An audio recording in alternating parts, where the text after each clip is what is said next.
Rio wakes up and finds himself in a realm of clouds with an angel standing in front of him. First of all, the angel informs him that he recently died, but he also says that Rio won't be going to the afterlife. Long story short, that damn truck got another one, so now Michael has to send Rio to another world so he can start a new life. From the information Michael has, Rio isn't going to receive any special mission or task to accomplish in the new world, so he is free to do whatever he wants. Rio says he would like to live a slow and relaxing life, and Michael is fine with that, but first he needs to give Rio a basic rundown of the world he will be reincarnating into. It is a magical world called Phi, and roughly 20% of the population can cast spells with their natural elements. With that said, the element Rio is most compatible with is water, and since he requested a slow, relaxing life, Michael took the liberty of setting up a small house with a starter pack and a barrier around it to keep monsters away.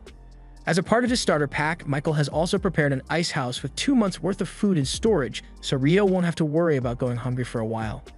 He also bought a book with detailed descriptions of all the monsters Rio might encounter in the area. This is going to be helpful when Rio eventually encounters the beasts of the forest, but for now, he wants to try out his new magic. He heads outside and yells out the incantation water ball, causing a sphere of water to appear in his hand, so magic seems a lot easier than he expected it to be. But he can also do it by just thinking of a water ball, so the incantation isn't really necessary. Now that he knows he can use magic, he heads straight for the bathhouse and starts filling the tub with water, but he soon realizes that he only knows how to make warm water. There's no way he can enjoy a bath that isn't hot, so he heads outside and immediately starts working on a fire to heat up the water. But unfortunately, he has no idea how to start a fire like this. He eventually gives up and lays down on his back, but then he looks up at the sun, and it gives him a good idea. Rio grabs a basin and fills it with water, then he tries focusing on it to compress the water while removing the heat. Eventually, ice begins to form, and after a little more practice, he is able to shake the ice into a magnifying glass so he can use the sun to start a fire. He then uses that fire to heat up a nice bath, so by the end of day 1, he can finally relax. With what he learned from creating the ice, he should be able to create hot water on his own if he just adds heat to the water instead, so he will have to start practicing that soon. The next morning, Rio is having breakfast when he starts thinking about his future.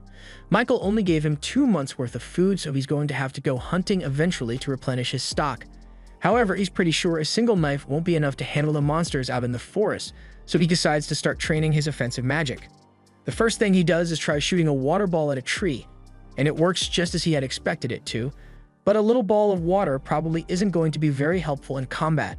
However, he knows of a way to make the water's impact stronger, so he forms another water ball, but this time, he concentrates all the water into a single point for extra pressure.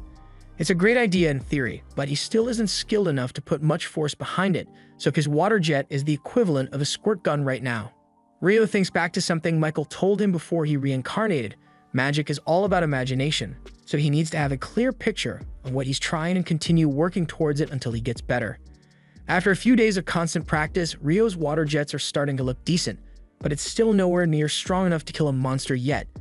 Additionally, Rio has also managed to get the hang of creating hot water, so he can now make warm baths for himself when he wants, although he still needs to work on temperature control. The next morning, he wants to start working on his ice magic again, so he heads out and tries creating ice out of thin air this time. It takes a lot of effort, but he is eventually able to summon ice from nothing, even if it took 3 to 4 business days for it to form, and he isn't able to shoot it as easily as water.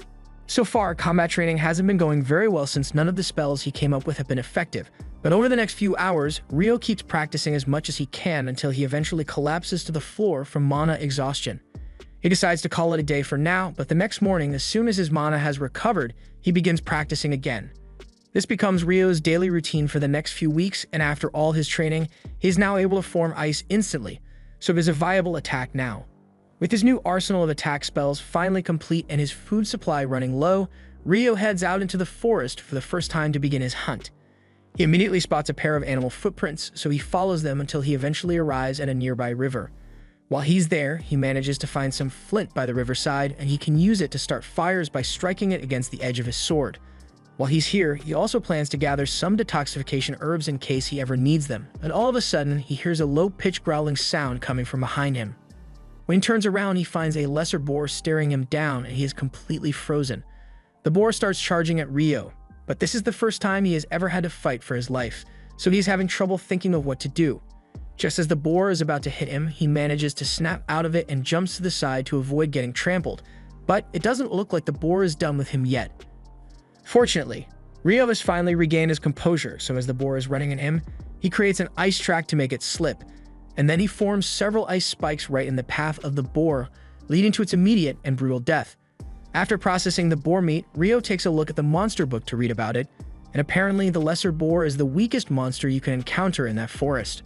The whole book is meant to be a guide for beginners, so most of the monsters in it are pretty basic, but there are 2 extra pages at the end of the book which seem important.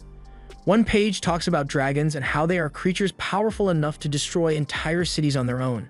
The book recommends running away immediately if he ever encounters one because he'd stand no chance of defeating it, although he probably wouldn't be able to outrun it either, so he'd be better off begging for mercy. There's also a page here talking about something called a demon, but there's not a lot of information on it, so all the book says is that if you ever run into one, you're doomed. The next day, Rio goes out hunting again, but while he wasn't paying attention, he is suddenly attacked from above by a giant assassin hawk. The hawk is able to use wind magic to slash through its prey, so Rio is forced to run while creating ice shields to block the razor wind. He knows how tough hawks are to deal with, so he would rather not fight it, but there's no way he will be able to outrun it, so his only option right now is to fight back. He raises his hand and begins casting his water jets, but the hawk manages to dodge his attack and swoops down with wind magic to strike Rio. However, Rio reacts in time to create an ice shield, slashing the hawk across the eye and causing it to slam headfirst into the ground. A few moments later, the hawk regains consciousness, although its eye has been permanently damaged, so it flies into the air to retreat. But before it leaves, it takes one final look at Rio to memorize his face, because now the hawk has a personal beef with him. Rio is relieved that he managed to survive, but this really isn't what he was expecting his new relaxing life to become. While Rio was being chased by the hawk, he ran so far that he ended up getting lost in the forest until late into the night, and while he was trying to find his way back home, he happens to come across a glowing lake with a Dullahan standing in the middle, and it looks like it has spotted him. As time goes on, Rio continues his training, and now he is able to hunt and preserve food for himself with relative ease. His water magic has also gotten a lot stronger, allowing him to create sharp ice sheets and bring them down with great force in an instant. His water jet has also become strong enough to cut through solid rock with ease, so his combatability is pretty good now. But ice magic isn't the only training he has been doing lately. Ever since that day he was spotted by the Dullahan, he has gone out into the forest late every night to fight it.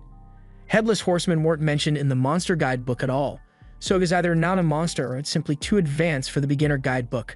Either way, Rio still plans to fight it, so he charges forward with his ice stick and begins swinging. This is more of a training session than an actual fight because the Dullahan outclasses Rio in both strength and skill, but Rio is still doing his best to block the Dullahan's attacks with his ice shields, but he still ends up getting taken down in a matter of seconds. The Dullahan has never said a word to Rio, but for some reason, Rio feels like he has taken on the role of a teacher trying to whip him into shape. Just then, the Dullahan raises its sword and uses water magic to extend its blade.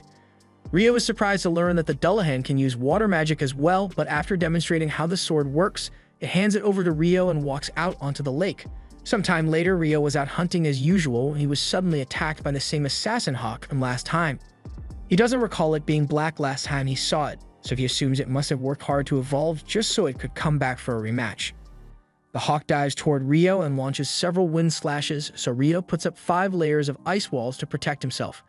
However, since it has evolved, a hawk's wind slashes are so strong that they instantly shattered all of Rio's ice walls. And now he's starting to get really nervous. He starts darting across the field while putting up ice walls to block any incoming attacks, and when he finally sees an opening, he counterattacks by launching several ice spikes. However, the hawk managed to dodge the spikes with a sudden burst of speed, and that's not all either. It opens its mouth and screeches at a frequency that interferes with Rio's magic, so all of his ice shields disappear, and he is practically defenseless. But the hawk still isn't done yet, so it begins hovering in front of Rio, and he can tell that something big is coming, but he doesn't know when it is. Moments later, Rio can feel electricity in the air as a bolt of lightning is shot straight at him, and an attack like that would have been fatal, but luckily he was able to use his stick as a lightning rod and jump away to save himself. While Rio is recovering from the partial shock he just received, the hawk comes down and tries to finish him off with its talons, but at the last second, Rio pulls out his ice sword and parries the attack. The hawk clashes with him a few more times, but thanks to all Rio's training with Dullahan, he is able to quickly locate a gap in the hawk's defenses and stab it through the neck. After the hawk falls to the ground, Rio approaches it because he can understand how it feels. It lost an eye because of Rio, so it desperately wanted to prove that it was stronger than him, which is why it evolved in the first place. But Rio has also spent his time trying to get strong, so in the end, the Hawks still lost. After that, Rio begins walking home, but to his utter shock, he is suddenly confronted by a dragon. He remembers what the book said about dragons being unstoppable, so he believes he is doomed, but to his surprise, the dragon begins talking to him using telepathy. The dragon doesn't seem like it wants to hurt Rio in any way. In fact, it just stuck here because it is currently looking for a black hawk that came this way, so it was wondering if Rio might have seen it around here. Rio is glad that the dragon isn't hostile, but it is probably talking about the hawk he just killed, so he apologizes profusely and explains that the hawk attacked him, so he had no choice but to kill it. The dragon is surprised to hear that a human like Rio could kill a hawk, but he doesn't seem too upset about it. On another note, the dragon is rather intrigued by the sword Rio is carrying because he recognizes it as the Fairy King's. And for him to have given it away to a young boy, Rio must have done something to get on his good side. The dragon has taken a liking to Rio, and Rio has a few questions he was hoping to ask since he still doesn't have much information about this world. He and the dragon end up talking for a few hours until it is late into the evening, but their conversation is cut short because the dragon needs to return home now. Rio thanks him for answering his questions, and the dragon thanks him as well because it has been ages since he got to have such an interesting conversation. The two of them say their goodbyes, but while that is happening, Michael is up in heaven reviewing the paperwork for Rio's reincarnation when he notices something he missed earlier. It looks like Rio was given the hidden trait of eternal youth for some reason, and Michael thinks it's strange because he hasn't seen someone with a hidden trait since he sent a hero girl to Fae 10,000 years ago. One day, Rio heads down to the beach because he has been craving salt recently. But when he gets there, he finds the wreckage of a washed-up ship. He approaches the ship to see if there are any survivors, and he finds a body lying next to it, but when he checks on the guy, he realizes the man is already dead, so there's nothing he can do to help. However, just then, Rio hears the sound of someone grunting on the other side of the beach, so he looks over there, and he is pleased to see that someone actually survived the wreckage. The ship was destroyed by a giant sea monster during a massive storm, so Abel was certain he would meet his end at sea, but to his surprise, he wakes up in a warm bed. All of his stuff has been set aside on the table next to him, so he grabs it and starts exploring the area because he has no idea where he is. He heads outside in hopes of spotting a landmark or something, but all he can see around the house is a thick tree line. Just then, Rio comes out of the house and he says he's glad to see that Abel is back on his feet. Abel is shocked when he realizes Rio is here because he couldn't sense him approaching him at all, but aside from that, he thinks Rio is dressed really weird. He's about to ask why Rio has no sense of style, but then he realizes that it would be rude to say something like that right off the bat, so instead, he first thanks Rio for saving his life. Rio says there's no need to thank him since all he did was carry Abel's body here. But unfortunately, Abel was the only one left alive by the time Rio found them, so the rest of the people aboard the ship are long dead. Abel is a bit surprised that other people washed up alongside him, but he tells Rio that he doesn't have time to worry about their deaths too much because everyone else on that ship was an illegal smuggler. Rio isn't exactly sure what Abel means by smugglers, but for now, Abel must be pretty hungry after surviving a wreck like that, so Rio offers to make some lunch for him. While they are eating, Abel eventually asks Rio why he's wearing nothing but a loincloth, so Rio explains that he doesn't have any clothes to wear. Abel asks why Rio doesn't just go out and buy some clothes, but then he stops himself because he thinks Rio may not have enough money to buy necessities for himself, and it would be rude to bring that up now. Rio is indeed broke AF right now, but even if he had money to spend, he wouldn't be able to buy anything because there are no towns or villages anywhere near his house. Abel is shocked to hear that, but for someone living out here on their own, Abel is impressed by how well Rio is doing for himself. He asked Rio if he used that knife on the table to hunt for the meat they are eating right now, but Rio says the knife is mainly for butchering his catches. When he goes out hunting, he usually just uses his water magic, and as proof of his ability, he creates a little water to fill a jug. Abel is amazed because even on the Central Plains, only about half of the people there can use magic. Rio, on the other hand, is shocked to learn that magic is so common since Michael told him that only 20% of the population can wield magic.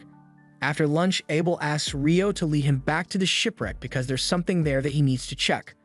Rio agrees to lead Abel back to the coast, and while the two of them are walking, Abel asks Rio why he doesn't use a magic staff even though he's a magician.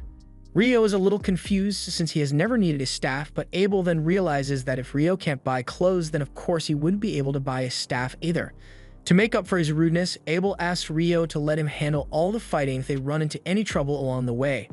Rio tries telling him that that won't be necessary since he can already handle all the threats in the forest on his own, but Abel insists since he wants to contribute somehow. The two of them eventually arrive at the wreckage, but to Rio's surprise, all the bodies have disappeared. He thinks a monster must have shown up and eaten the bodies at some point, so Abel was really lucky that Rio found him before anything bad had happened. After searching the wreckage for a while, Abel realizes that what he's looking for isn't here, so he stops looking. Rio asks him what he plans to do now, so Abel says he's going to regroup with his friends, although that's a lot easier said than done. Heading to the town of Loon would be a good start towards getting him back to his friends, but he's pretty sure that this place is way down south of Loon, and he has no idea how long it will take for him to get back. He fears he may have to brace himself for a long and lonely journey, but then he comes up with an idea and asks Rio if he'd like to come with him. Rio is a little stunned by the offer, but Abel says he's not familiar with this area at all, so he can really use a guide to help lead him back. Rio thinks about it for a second, and there really isn't much reason for him to stay here at this point. He's also curious to learn about what the other people of this world are like, so he agrees to accompany Abel. However, he has a few things he needs to take care of first, so he asks if it's okay for them to leave tomorrow morning. Abel has no objections, so they head back to Rio's house for now, and later that night, Rio prepares to head out into the forest alone. Abel thinks it's odd that Rio would want to go out to see someone at this time of night, especially since he said there were no other people in this area, but he also doesn't want to pry into Rio's personal business too much, so he doesn't say anything. Rio heads into the forest and eventually meets with Dullahan. He informs them that he will be leaving the forest for some time, and this may be the last time they get to spar together for a while, so he plans to fight as hard as he can. Rio readies his sword and charges at Dullahan, and Dullahan is still able to block all of Rio's attacks, but with how much Rio has improved, his attacks are strong enough to actually push Dullahan back for a change. However, Dullahan's skill is still far greater than that of Rio's, so after a long battle, Rio falls to his knees in defeat. Now that their match is over, Dullahan slowly starts walking back out onto the lake, so Rio gets up and thanks it for all the training it has given him. It's all thanks to Dullahan's help that Rio has been able to survive in this forest for so long, and Dullahan has come to think of Rio as his precious student, so as a parting gift, it presents Rio with a special robe, and Rio is really grateful. The next morning, Rio and Abel are finally ready to leave on their journey, and as they walk away, Rio says one final goodbye to his first home in this world. As the two make their way deeper into the forest, they soon encounter a boar monster, so Abel asks Rio to stand back and let him handle it. He draws his sword and charges at the boar while calling out a combat skill called Total Impalement, and in an instant, a hole is blown clean through the boar's body. Rio is amazed by what he just saw, so he asks Abel what combat skills are, and Abel explains that those who can't use magic fight with techniques called combat skills, which allow them to do incredible things like what Abel just did to that boar. After a day of walking through the forest, they eventually arrive at a marsh area, but it's full of lizardmen and Abel would like to avoid fighting them altogether, so he suggests that he and Rio should circle around through the woods. However, while they are taking the detour, Rio senses something slowly creeping up on them, so he has Abel's attention and informs him that the lizardmen are following them. Abel says they are going to have to fight them off, so he readies his sword, but Rio tells him there are too many lizardmen for Abel to fight on his own, so he's going to deal with them using magic. Abel doesn't understand how Rio intends to defeat a group of lizardmen on his own, but as the lizards emerge from the tree line, Rio immediately shoots them down with several icicles. Abel is shocked by what he just witnessed, but they are still in the middle of a battle, so he's going to have to save his questions for later. Once all the lizardmen have been dealt with, Abel asks Rio to explain what kind of spell he just used. Rio doesn't understand what Abel is talking about since all he did was cast several ordinary icicle spells, but from what Abel has been told, a mage should only be able to cast one spell at a time. Abel got the information from a wind mage, so Rio thinks the limit of one spell at a time must be unique to wind magic because he has never had any trouble multicasting with water before. Anyway, before they continue, Rio creates a glass of water for Abel since they need to stay hydrated, but Abel notices that the incantation Rio used this time is different from the one he used to create water before, so he's curious. Rio doesn't actually need to use incantations at all, he just thinks they sound really cool, but he doesn't want Abel to think he's weird, so he pretends nothing changed. They eventually make it out of the forest and into an open field, but without realizing it, they had accidentally wandered into a rock golem field, so Abel and Rio have to block the rocks being thrown at them. This is the first time Rio has ever seen rock golems, and he is surprised because they look nothing like what he had expected. Abel runs ahead and tries using his Total Impalement skill on the golems, but even though he managed to carve a hole through one of them, the golem seals itself back up in an instant, so he won't be able to make much progress like this. Since the golems are able to heal, Rio thinks they need to destroy them in one attack, and he has the perfect spell in mind for the job. He asks Abel to give him some space because he has something he wants to try, and once Abel is out of the danger zone, Rio uses his magic to summon an ice cube, a really big one. He then drops the cube on two of the golems, and even he is a little scared by how destructive that attack was. He does the same thing to the rest of the golems until there's only one left, but this one isn't moving anymore for some reason. Rio assumes the golems must have been absorbing energy from the ground to power their attacks, so now that this one has fallen over, it can't do much anymore. They also spot a massive magic stone at the bottom of the golem, so they plan to take it with them, but it's too bad that they can't get any more since all the other golems were crushed. The two of them set up camp for the night, and while they are talking, Abel mentions something about dungeons having monsters like golems. As soon as Rio hears the word dungeon, he becomes incredibly excited and asks why Abel didn't mention anything about dungeons earlier. Abel didn't think Rio would be so interested in the topic, but if he really wants to see a dungeon so badly, then he's in luck, because the only dungeon in the Central Plains is located in Lune, the town they are headed for. Rio asks if there's anything else he should know about, so Abel asks if he knows about the dwarves and elves. Rio has heard a little about them, but he wants some more details, so Abel explains that dwarves are strong, short people who are good with crafts, and there are quite a few of them in Lune. But as for elves, most of them live in wooded areas and don't interact with humans often, so Abel only knows of one elf in Lune. The next morning, the two continue heading north, and Rio says that once they make it past those mountains over there, they will find human civilization. Abel has been trying avoiding prying too much into Rio's personal matters, but he's really curious as to how on earth Rio knows where he's going when he has never actually been to a human village. The truth is, Rio got all this info from his conversation with the dragon, but he is pretty sure saying that would freak Abel out, so he tells him he's better off not knowing. A few moments later, Rio senses something terrifying nearby, and to both his and Abel's horror, they are confronted by a giant griffin. Neither of them has what it takes to defeat a monster like this, so Rio thinks quickly and reaches into his pouch, throwing the meat he saved for later into the air. Abel does the same, and the griffin immediately snatches it out of the air. It now has enough food for the day, so it decides to leave the two of them alone, and they are both incredibly relieved that they managed to survive. Abel says monsters like griffins haven't been seen near humans for centuries, so it is likely that this mountain is keeping a lot of the more powerful monsters away from civilization. But if that's the case, then they are bound to run into even more monsters here. And it looks like he was right, because not long after, they both encounter a group of wyverns. Abel thinks they should circle around to avoid fighting them, but that would take way too long on a mountain, and besides, while the griffin may have been too much for Rio to handle, he knows he's strong enough to beat the wyverns. So he runs out from cover and uses several icicle spears to bring the wyverns down. Abel is astonished by how easy that was, since wyverns usually require 20 adventurers to defeat, but as long as they made it out in one piece, he's not complaining. Rio and Abel continue fighting their way through the mountain after that, and eventually, they manage to make it to the other side, so they are one step closer to making it back to civilization. After a few days of fighting their way through the mountains, Abel and Rio finally make it out into the plains. Rio is a little disappointed since he was having so much fun slaying all those wyverns, but Abel doesn't understand how he could call that fun. However, he does admit that all the wyvern stones they collected are a nice bonus, so this trip was really productive. Abel eventually spots a road in the distance stretching from east to west and recognizes it as the one that leads to the town of Kailati, so if they go in that direction, they should arrive pretty soon. Rio is looking forward to seeing what the cities in this world look like, and since they'll be stopping in Kailati for a while, Abel suggests Rio should try the food there because it's really good. The two eventually arrive in Kailati, and the first thing they do is head to a restaurant. There, Abel tells Rio that he should probably register at the Adventurers Guild once they get to Lune, since it would act as an identification card for him. That way, he'd be able to travel to any city in the kingdom without Abel needing to vouch for him like he did for Rio to get into Kailati. Additionally, Rio would also be able to sell all the magic stones he collected at the guild, so it's the natural thing to do. Just then, their food arrives, and Rio is shocked when he sees what's in the plate in front of him, because it's curry. He never even considered that curry might exist in this world, and as someone who has been eating bland meat and vegetables since he got here, he is dying for some spice. The next day, Rio and Abel leave Kailati to continue their journey, and after a while, they finally arrive at the city of Lune. As they approach the gates, the guard posted out front recognizes Abel, and he is shocked to see him because he was declared missing months ago.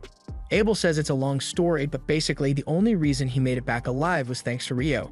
Nymer enthusiastically shakes Rio's hand because he is grateful that he saved his friend.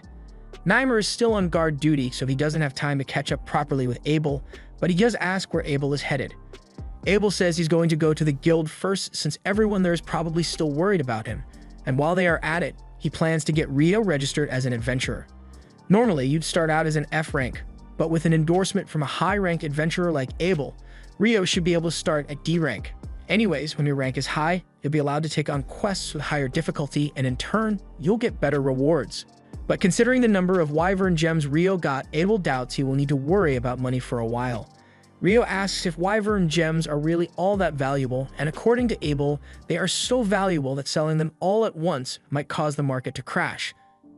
So he's probably going to have to let the guild master figure out what they should do with them.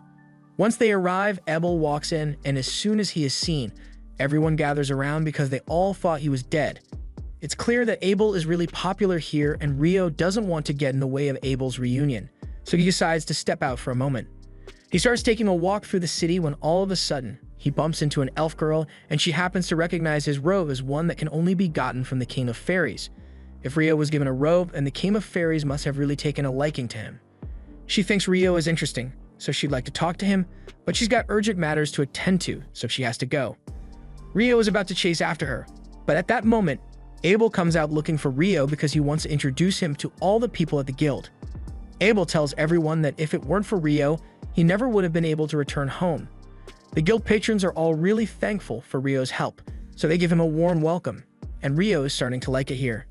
After Rio's introduction, Abel takes him to the front desk so he can get registered, and while he's there, he asks the receptionist, Nina, if it would be possible to raise Rio's rank to D with his endorsement. Nina is surprised to hear this since Abel has never endorsed someone before, but Rio is more than qualified.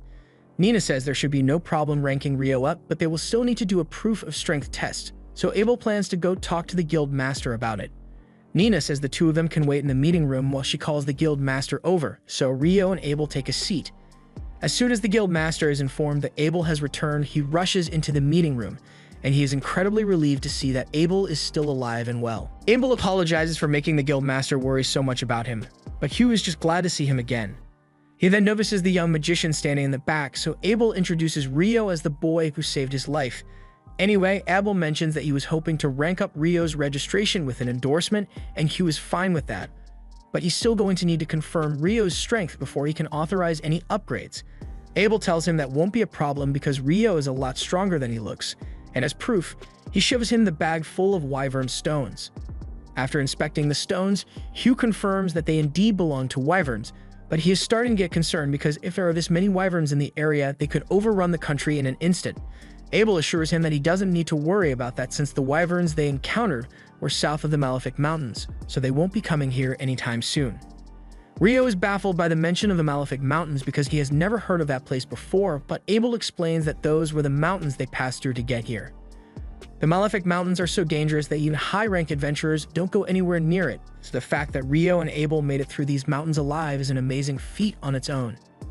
Abel asks if this will be enough to prove that Rio is strong, and Hugh agrees that Rio is definitely qualified for the rank up. Just then, the members of Abel's party show up because they heard the news that Abel was alive and well, so they had to come see him in person. Abel apologizes to his teammates for making them worry, and they probably got a lot of catching up to do, so Hugh says he will let them use the meeting room while he gets started on the paperwork for Rio's rank up. Hugh leaves Rio into another room, and Mina later comes in with the items for Rio's guild registration. First, they need to fill out his form, so Nina asks him a few questions about his class, and Rio answers that he's a water magician. He has also never been in a dungeon before, so Nina suggests he should take part in the dungeon training course that's held every month. Rio seems really excited about getting to see a dungeon in person, so he agrees to sign up for the training course. Nina tells him the course starts in 2 days at 9 o'clock, and Rio is surprised. He wasn't expecting the people of this world to use the same units of time he's familiar with. Moving on, Nina asks Rio to place his hand on this crystal to complete his registration, and when he does, all of his information is filled out onto a guild card. This guild card will be Rio's ID from now on, and now that he's officially registered, he heads outside to meet Abel. He asks what Abel wants to do now, and he says he intends to buy Rio some new clothes and a staff as a way of showing his appreciation, and Rio appreciates the gesture, but he has never really needed a staff. Most mages require staves to use their magic, but for Rio, he's perfectly capable of casting magic without one. Besides, he uses a sword for close combat anyway, so his staff would only get in the way. More importantly, Rio has a couple of questions he'd like to ask Abel. They spend a few hours talking, and Rio finds out that this world uses a 24-hour day system just like Earth with 7 days a week and 30 days a month. It also uses the metric system for measurements, so Rio assumes someone must have been reincarnated here before him and had a huge impact on the way the world works now. It's getting pretty late now, so Abel thinks it's about time he heads back to the guild, and as the guest of honor, he says Rio has to come too. Rio doesn't know what he means by that at first, but when they return to the guild, he realizes that a party has been organized for him and Abel. Everyone is in a good mood, so the party is really lively. Almost a little too lively, in fact, because by the next morning, Rio is absolutely exhausted.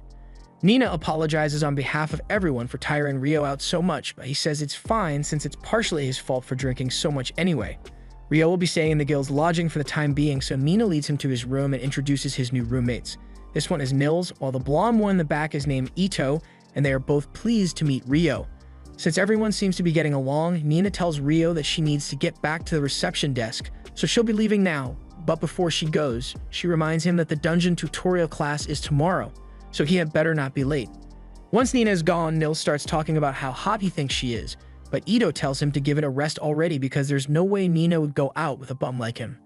Moving on, Ito greets Rio and says he'd like to keep things casual here so they can become friends. Rio says he'd like to be friends as well, and Ito is glad to hear it because he was worried Rio might be a stuck-up jerk like Dan from room 1. A moment later, there's a knock at the door, and it turns out to be Nina again. She apologizes for the interruption, but she just got a newly registered adventurer in need of lodging, so she wants to set him up in this room as well.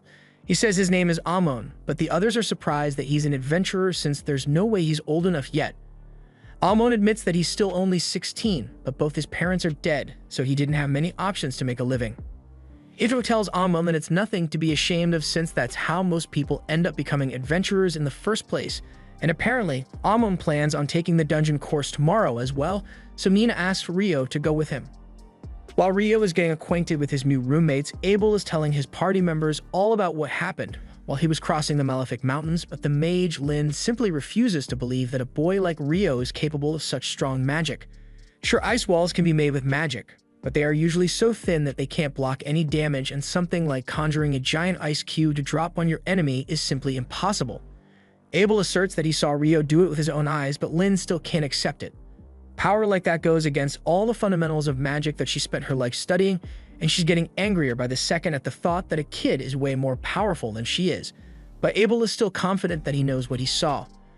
From what Abel has described, the only other person with similar abilities they can think of would be the famous Inferno Magician.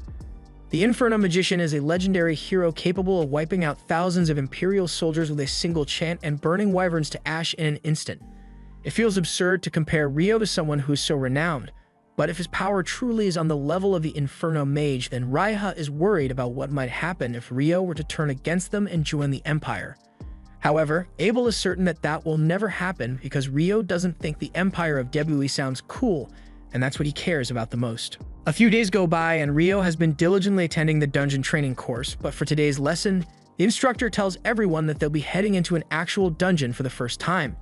He asks if anyone has any questions for him regarding the dungeons, so Rio raises his hand and asks if there are any teleportation mechanisms that allow you to travel to floors that you've previously cleared. The instructor is impressed that Rio was actually aware of that, but while things of that nature do exist in the southern dungeon, he tells Rio that he won't find any around here. A little while later, everyone arrives at the dungeon entrance, and the instructor explains that the city of Loon was actually built around the dungeon, so it is pretty much right in the center. Every couple of years, something called the tidal bore happens, meaning the monster population inside the dungeon rapidly rises, and such an event puts the people in the town at risk of being attacked, so these double walls were built to keep the monsters contained. Rio thinks it's interesting that Loon has an outer wall and an inner wall as well, but Amon is just worried because the tidal bore event seems really scary. The instructor assures him that there's nothing to worry about since the tidal bore only happens once every few years, so the chances of one happening right now are insanely slim. The group soon arrives on the first floor of the dungeon, and the instructor tells them that there are only basic monsters on this level, so everyone is free to explore as much as they'd like, but they should still stay close by in case of an emergency. Rio and Amon go off on their own to search the area, and a little while later, Rio senses a monster up ahead, so he tells Amon they'll deal with it together. As they advance through the cave, they eventually spot the monster, and this one is just a regular soldier ant, so Rio tells Amon that he's going to pin it to the ground, and when he does, he wants Amon to finish it off. Amon says he understands the plan, so Rio casts ice magic to pierce the ant's limbs, and while it is immobile, Amon runs up to it and slices its head off. Rio congratulates him on his first successful monster kill, and Amon feels really good about himself, but there's still more to be done since they need to harvest the magic stone from the Ent's corpse before they return. Later that night, Rio and Amon get back to the guild lodge, and when the other two hear that they successfully completed the course, they hold a celebration for them. Ito is honestly impressed because he didn't expect Rio and Amon to be able to defeat a soldier ant on their first trip into the dungeon, but Amon says he didn't really do much. It was Rio who held the monster down for him, but Rio says Amon deserves at least a bit of credit because he was the one who dealt the finishing blow. Nils asks the two of them what they plan to do now that they are dungeon certified, and Amon says he'd like to go back to the dungeon and continue exploring, but the thought of going in alone terrifies him, so he's not sure what to do. Rio says he'd be happy to go in with Amon if he's looking for a partner, since he was planning to go down to the third floor of the dungeon anyway. Something about that ant being on the first floor has Rio curious, because from what the instructor said, only bats should have been on that floor. Just then, Ebel shows up behind Rio and tells him that ants sometimes dug tunnels up to the first floor, so it's not impossible to see one up there. Rio was a little surprised because he wasn't expecting to see Ebel today, but Nils and Ito, on the other hand, are completely starstruck because Abel is really famous around here. Nils is especially nervous because he says Abel has always been his hero, so he introduces himself and asks to shake his hand. Abel is always happy to meet the new adventurers, so he agrees to shake his hand and gives him a friendly reminder not to overdo it when he's out on quests, because survival should be his top priority. Rio asks Abel what he's doing here at this time of night, so he explains that he and his party actually just got back from a particularly long quest, so they are here to debrief the guild master on what happened. Speaking of his party, they walk in looking for him, and they are getting sick of Abel sneaking off whenever they have meetings to get to. So Warren throws him over his shoulder and carries Abel out of the room. Rio finds the whole thing amusing, but then he notices Lynn staring at him like she's got a bone to pick even though he barely knows her. Ria tells Lynn to stop being creepy and hurry up since they still need to go talk to the guild master, and she then apologizes to Rio for interrupting his conversation, but Rio says he doesn't really mind. On their way out, Ria scolds Lynn because it's rude to stare at people like that, but Lynn couldn't help herself because there's no way she wouldn't be curious about Rio after learning that he's supposedly an incredible mage. To be honest, Ria is also interested in seeing what Rio can do, but Abel tells them there's no need to rush because sooner or later, they'll get a chance to witness Rio in battle. The next day, Rio and Amon head down into the dungeon again, and they agree to use the same strategy as the day before, so Rio uses his ice magic to incapacitate the monsters and Amon finishes them off with his sword. While they are taking a break, Rio asks Amon where he learned to fight because his style reminds him of the one Abel fights with. Amon explains that he was taught by an old man named Kiro, and Kiro apparently studied the sword from one of the famous sword schools in the royal capital, Hume. So that's most likely what Amon's style is based on. Rio thinks it's neat and efficient, but you notice that Amon gets tired out a lot when he uses it, so he might need to work on his stamina a little more. Amon gets a little upset because he thinks he's not good enough to become a proper adventurer with how weak he is, but Rio assures him that he just needs to keep training to get better. Even for someone as strong as Abel, he always made sure to keep up with his daily training, no matter what, when he was traveling with Rio, which goes to show how much of an effect consistent practice can have on your abilities. Early the next day, Rio prepares to head out again, but this time he's not heading into the dungeon because he has other plans. He's been meaning to learn about alchemy, so he heads to the library to see what he can find. Once he gets there, he asks the librarian for help finding the alchemy section, and he is amazed by the sheer volume of books in this place. The librarian eventually leads Rio to the beginner alchemy section, and he spends the next few hours studying as much as he can, but there's only so much you can do, you're on a time limit, so he starts considering buying the books outright so he can just study at home.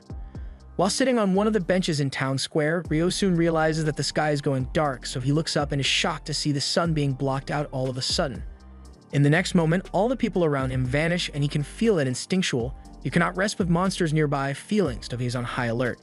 A second later, a massive fire blast is sent straight at Rio, so he uses several ice shields to block it. He thankfully managed to survive the blaze, but it did a number on his shield, and he is terrified as he sees a hot demon woman slowly walking towards him. Just by looking at her, Rio can tell that Leonor is a terrifying opponent, so his first instinct is to run away as fast as he can, but he doubts he will be able to escape since this space seems to be some kind of pocket dimension. Leonor sends another blast his way and Rio is able to block it with his ice walls, but then she uses wind magic to send a pointed blast at Rio's heart. Rio wasn't expecting that, so he wasn't able to react in time, but fortunately, his robe seems to have dispelled the wind lance before it did any damage to him. Leonor recognizes those robes as one from the Fairy King, and she wonders what human boy could have done to earn the Fairy King's favor, but it's not like it matters much anyway. Since wind and fire magic haven't worked against Rio so far, she decides to do things the old-fashioned way and takes out her sword so she can cut Rio down. Rio draws his sword as well to counter her, and they both seem to be evenly matched when it comes to sword speed, but Rio thinks he can outlast her since the Fairy King's training was much harder than this. Leonor tries using her magic to give herself the edge, but Rio's casting speed is much quicker than hers, so he cancels out her spell before she's even done with it. The two clash again, and once Rio spots an opening, he unleashes a barrage of icicles in an attempt to incapacitate Leonor. However, she uses fire to melt most of the ice, and then creates two large rock walls to block out the rest. Unfortunately for her, the rocks weren't strong enough to stop Rio's pressurized water jets, so she gets caught off guard and is sliced up a little. Rio takes the opportunity to rush in for a finishing blow, but when he clashes swords with her, he notices that her wounds are healing, so she must have a healing factor, and minor scratches like that probably won't be enough to slow her down. Leonor pushes Rio back and slams him into a building, but in the next moment she finds herself surrounded by dozens of water bubbles, and as soon as they come into contact with her skin, the bubbles instantly vaporize, boiling Leonor's skin right off her face. She buries herself in rocks to hide from the boiling water, and once she has recovered, she is ecstatic because that was the first time a human has ever made her feel real pain, and she kinda liked it. She would love to keep fighting with Rio, but unfortunately, the cloister zone is about to expire, so her time is up. She is disappointed that she didn't get to kill him, but given how strong Rio is, she is sure they'll end up facing each other on the battlefield again, one way or another. With that, the cloister is dispelled and Leonor disappears, so Rio is incredibly relieved. He realizes he really needs to step up his game because if it weren't for this magic robe, he would have a hole in his chest right now. But since he won't have to deal with Leonor again for a while, he decides to go buy those books he was thinking about before she showed up. Rio heads to the guild to check his account balance, and to his shock, he's loaded. He remembers Abel telling him that those wyvern stones were really valuable, but he didn't think selling just one of those stones would earn him so much money. It looks like he won't have to worry about earning money for a while, so he decides to head back to his room for the day, but he's surprised to see that none of the others are back yet. He then hears a commotion out in the backyard, so he goes to check it out and sees Nils, Ito, and Amon beaten up on the ground while surrounded by 5 guys. Nils curses Dan for ambushing them like this, but Dan mockingly tells him an adventurer must always be alert, so it's Nils' own fault that he got caught lacking. By the way, Dan has no reason to be doing this, he's just being a jerk for the love of the game. But Rio doesn't appreciate him messing with his friends like that, so with no warning, he uses his ice magic to knock out 4 of the guys standing there, leaving Dan all alone. He asks Dan if he's going to run away now that he has no backup, but Dan assumes Rio must suck at hand-to-hand combat since he's a mage, so he throws a haymaker, and Rio promptly makes him throw up his lunch as well.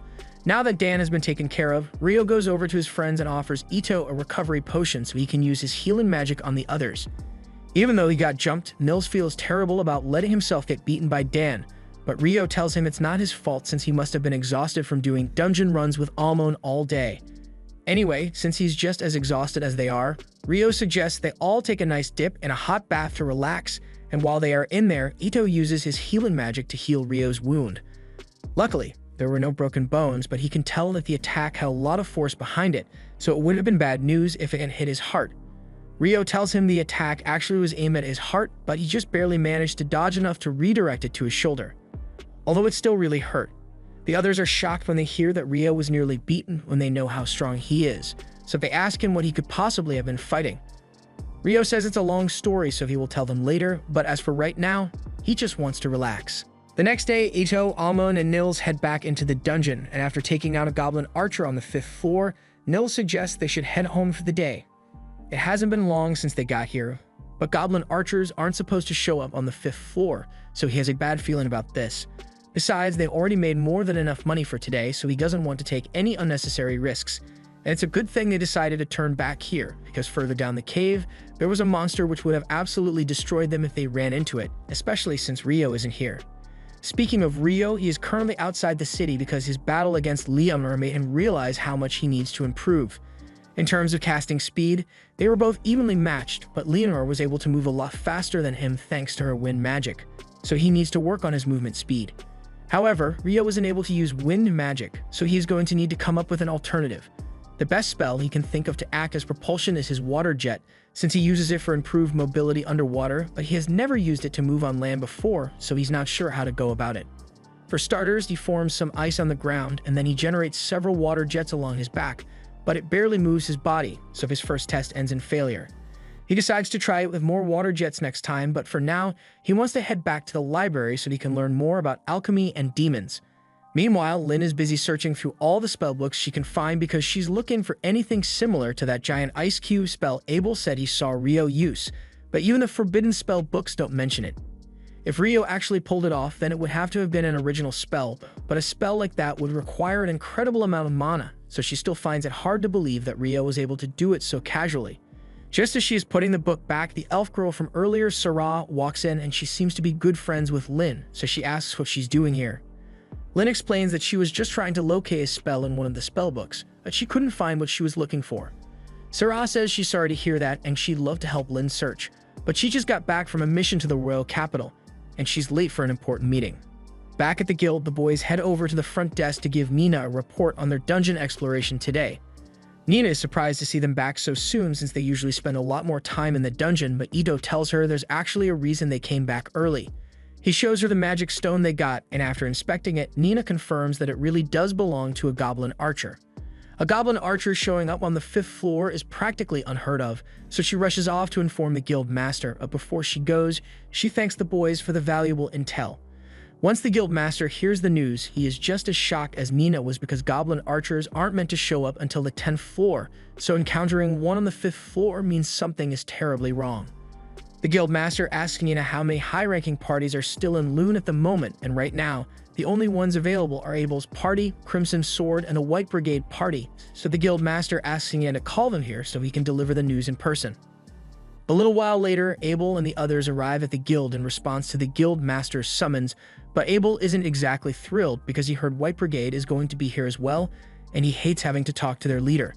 Once they arrive, Abel sees the leader of White Brigade, Phelps, already seated, so he gives him a shallow greeting. And now that everyone is here, the guild master informs them that he called them here because he'd like them to investigate the recent strange occurrence in the dungeon. Just recently, a group of new adventurers claimed to have run into a goblin archer on the 5th floor. Abel asks him if he is certain that a goblin archer really appeared so high up, and the guild master says he has already been given irrefutable proof, so the intel is correct. That's why he wants to hire both parties to go investigate the dungeon in order to check for signs of the Great Tidal Bore. It has been 10 years since the last one, so there's a good chance that another tidal bore is going to happen soon, and they need to be prepared. Both parties will be paid 100 gold up front and 200 upon their return, but the goal of this mission is simply to investigate, not to fight, so if they find evidence of the tidal bore, they are to return to the surface immediately and inform him. From there, the guild master will close the double walls around the dungeon until he gets back up from the regional knights. The guild master has already gotten permission from the local lord for it, but he still needs to inspect the dungeon to take any action, so he asks them if they are willing to take the job. Both Abel and Phelps agree on behalf of their parties, so the investigation is set for tomorrow morning. The next day, Rio wakes up early because he plans to go to the city's northern library to learn more about alchemy. Ito tells him the northern library is only accessible to people who are D rank and above, but that won't be a problem for Rio. Although Amon remembers hearing rumors that the forbidden texts in that library are only accessible to B rank or higher, so Rio won't be able to get his hands on those. A little while later, Rio arrives at the Northern Library, and the book selection here is even larger than that of the Southern Library. This place is so big that he's probably going to need help finding the books he's after, but people would probably look at him weird if he started talking about demons all of a sudden. But just as Rio is climbing a set of stairs, he happens to run into Sarah, and they are both surprised to see each other here. Meanwhile, over by the dungeon, the members of Crimson Sword and White Brigade have both gathered outside the gates to prepare for the investigation, but just as the guild master is about to open it, Abel stops him because he has a bad feeling about this. He asks Lynn to use wind magic to scan the first layer of the dungeon before they go in, and when she does, she finds over 100 monsters posted up right at the entrance, meaning the tidal bore has already begun. The guildmaster declares a state of emergency and issues a request for all available adventurers to head to the dungeon and prepare for battle because they are going to need all the help they can get. Meanwhile, back at the library, Sarah introduces herself to Rio, and she is delighted that she actually got to meet him again. She asks Rio what brings him to the library today, and he is about to tell her he wants to research demons, but he realizes that would sound odd. so instead he says he wants to learn about alchemy. Sarah is intrigued since alchemy is a difficult subject, so Rio tells her his goal is to build a golem one day, although he's not in much of a rush to do so. Building a golem is quite the feat, and unfortunately, as far as Sarah knows, there aren't any books on golem craft here. But she does know where Rio can find some books to get started on his alchemy journey. She even offers to show him around since she knows her way around this library pretty well. Along the way, Sarah asks Rio if he enjoys reading books, and he says he loves them, but he hasn't been around books in ages, so he hasn't had many opportunities to read. Sarah laughs a little because the way Rio said that makes it sound like it has been decades since he last saw a book, which is kind of true, but he doesn't want to explain all that. So he changes the subject and starts talking about how he thinks it's cool that Sarah is an elf. Sarah admits that it's rare to find an elf living in human settlements, so she may be considered a bit strange, but if nothing else, staying in this city led her to meet Rio, so she wouldn't change a thing. While Rio and Sarah continue their leisurely stroll through the library, all the gates to the dungeon are locked down and every available adventurer has been stationed on the walls in anticipation of the incoming threat. Before long, the main dungeon gates burst open and hundreds of goblins come pouring out, so the adventurers begin their attack and fire hundreds of arrows while the mages cast as many fireballs as they can. This is going to be a battle of attrition, so whenever someone gets injured, they are rotated out of the formation so they can be healed to continue the fight. But with so many goblins here, the guild master is starting to get worried that they may not be able to hold them off. Phelps tells all of his party members to make sure they conserve their energy, and Abel reminds Lynn not to use too much magic because they can't risk her running out of mana early on. Unfortunately, they are running low on arrows, so Abel doesn't know how much longer they can hold out. A few moments later, Nils and a few other F-rank adventurers arrive, and they brought every arrow they could get their hands on, so they should be able to hold off the goblins now. But that aside, Nils has a message for Abel from the guild master. So he tells him that once the smaller goblins are taken care of, Crimson Sword and White Brigade are going to have to face the boss once it shows up. A few hours later, pretty much all of the regular goblins have been dealt with, and the boss should be showing up soon. So the guild master gives the signal for Crimson Sword and White Brigade to move forward and attack. They all jump off the wall, and Lynn uses her magic to make sure they land safely. But there are still a few goblins down here, so Abel and Phelps rush ahead to finish them off. They then turn their attention to the large goblin general that just emerged from the dungeon. But to their surprise, it's not just one, it's 3 separate goblin generals. This is bad news since having 3 generals means that there must be a goblin king nearby, so they need to finish this quickly. Abel tells everyone that he and Phelps will handle 1 general each, while Rhea and Sheena can go after the last one. And now that everyone is clear on the plan, they all spring into action.